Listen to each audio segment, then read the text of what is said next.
ದೆಹಲಿ ವಿಧಾನಸಭೆ ಚುನಾವಣೆ ನಾಳೆ ನಡೆಯಲಿದ್ದು ಅದಕ್ಕಾಗಿ ಭರದಿಂದ ಸಿದ್ಧತೆಗಳು ನಡೆದಿವೆ. 70 ಸದಸ್ಯ ಬಲದ ವಿಧಾನಸಭಾ ಚುನಾವಣೆ ನಾಳೆ ಬೆಳಗ್ಗೆ 7ರಿಂದ ಸಂಜೆ 6ರವರೆಗೆ ಮತದಾನ ನಡೆಯಲಿದೆ.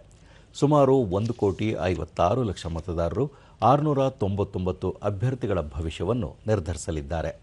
ಬಹಿರಂಗ ಪ್ರಚಾರಕ್ಕೆ ನಿನ್ನೆ ಸಂಜೆ ತೆರೆ ಬಿದ್ದಿದ್ದು, ಇಂದು ಮನೆ ಮನೆ ಪ್ರಚಾರ ಕೈಗೊಳ್ಳಲು ಅವಕಾಶವಿದೆ. ಶನಿವಾರ ಮತ ಎಣಿಕೆ ಕಾರ್ಯ ನಡೆಯಲಿದೆ. ಸುಗಮ ಮತದಾನಕ್ಕಾಗಿ 1.8 ಲಕ್ಷ ಸಿಬ್ಬಂದಿಯನ್ನು ನಿಯೋಜಿಸಲಾಗಿದ್ದು, ಈವರೆಗೆ ಚುನಾವಣಾ ನೀತಿ ಸಂಹಿತೆ ಜಾರಿಯಾದ ಬಳಿಕ ನಗದು, ಮದ್ಯ ಹಾಗೂ ಉಚಿತ ಉಡುಗೊರೆಗಳು ಸೇರಿದಂತೆ ಸುಮಾರು 220 ಕೋಟಿ ರೂಪಾಯಿ ಮೌಲ್ಯದ ವಸ್ತುಗಳನ್ನು ಚುನಾವಣಾಧಿಕಾರಿಗಳು ವಶಪಡಿಸಿಕೊಂಡಿದ್ದಾರೆ. 2020ರ ವಿಧಾನಸಭಾ ಚುನಾವಣೆಗೆ ಹೋಲಿಸಿದರೆ ವಶಪಡಿಸಿಕೊಂಡಿರುವ ವಸ್ತುಗಳ ಪ್ರಮಾಣ 4 ಪಟ್ಟು ಹೆಚ್ಚಾಗಿದೆ. ಈವರೆಗೆ 7,499 ಮಾದರಿ ಚುನಾವಣಾ ನೀತಿ ಸಂಹಿತೆ ಉಲ್ಲಂಘನೆ ಪ್ರಕರಣಗಳು ದಾಖಲಾಗಿವೆ.